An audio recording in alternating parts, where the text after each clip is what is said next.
ناظرین کرام، عرب شریف میں 1922 تک ترکی کی حکومت ہوا کرتی تھی، جسے خلافت عثمانیہ کے نام سے جانا جاتا تھا، کیونکہ 1922 سے پہلے سعودی عرب کا نام سعودی عرب نہیں بلکہ حجاز مقدس تھا۔ یہ وہ دور تھا جس میں خلافت عثمانیہ دنیا کے 3 بر اعظموں پر 623 سال تک قائم رہی۔ جب بھی دنیا میں مسلمانوں پر ظلم و ستم ہوتا تو ترکی کی حکومت اس کا منہ توڑ جواب دیتی۔ اس وقت امریکہ، برطانیہ، یورپین نصرانی اور یہودیوں کو اگر سب سے زیادہ خوف تھا تو وہ تھا خلافت عثمانیہ۔ امریکن اور یورپین کو معلوم تھا کہ جب تک خلافت عثمانیہ ہے ہم مسلمانوں کا کچھ نہیں بگاڑ سکتے، چنانچہ انہوں نے خلافت عثمانیہ کو ختم کرنے کے لیے سازشیں شروع کر دیں۔ اسی مقصد کے تحت 19ویں صدی میں سلطنت عثمانیہ اور روس کے درمیان بہت سی جنگیں بھی ہوئیں۔ مکہ اور مدینہ مسلمانوں کے نزدیک قابل احترام ہے، اس لیے سب سے پہلا فتنہ وہیں سے شروع کروایا گیا۔ امریکہ اور یورپ نے سب سے پہلے ایک شخص کو کھڑا کیا جو کہ کرسچن تھا اور ایسی عربی زبان بولتا تھا کہ کسی کو اس پر شک نہیں آ سکتا تھا۔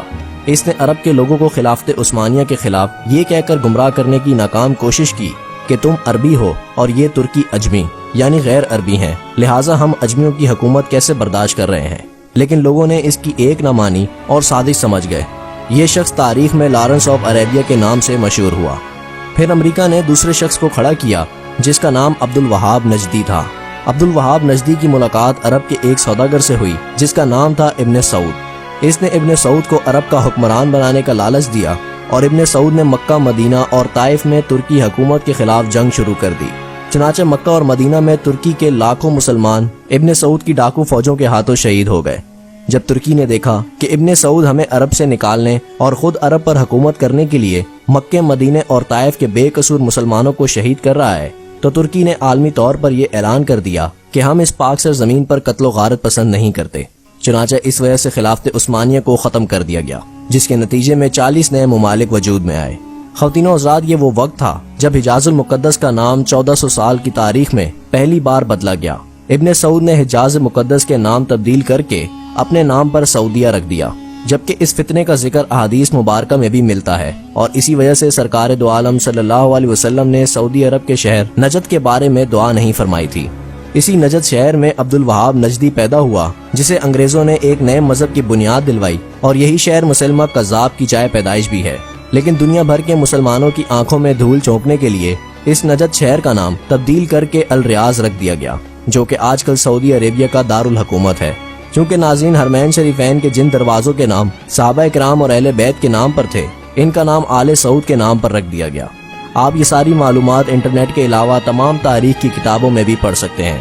انگریزوں نے اپنی سازش کی کامیابی پر 1962 میں لاس آف عربیہ کے نام سے فلم بھی بنائی، جو کہ بہت زیادہ مقبول ہوئی۔ ان سب کے بعد یہود النصارہ کو عرب میں آنے کی اجازت مل گئی۔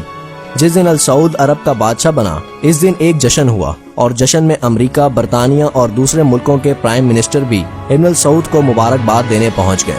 جس عرب کے نام سے یہود النصارہ کبھی کامتے تھے، وہ سعودیہ امریکہ کے اشارے پر ناچنے لگا، اور آج بھی رندوں کے ساتھ ناچ رہا ہے۔ یہود النصارہ کے اسی ناپاک سازش کے ذکر کرتے ہوئے ڈاکٹر علامہ محمد اقبال نے اپنے کلام میں لکھا، وہ فاقہ کش جو موت سے نہیں ڈرتا، ذرا روح محمد اس کے بدن سے نکال دو۔ فکر عرب کو دے کر فرنگی تخیلات، اسلام کو حجاز و یمن سے نکال دو۔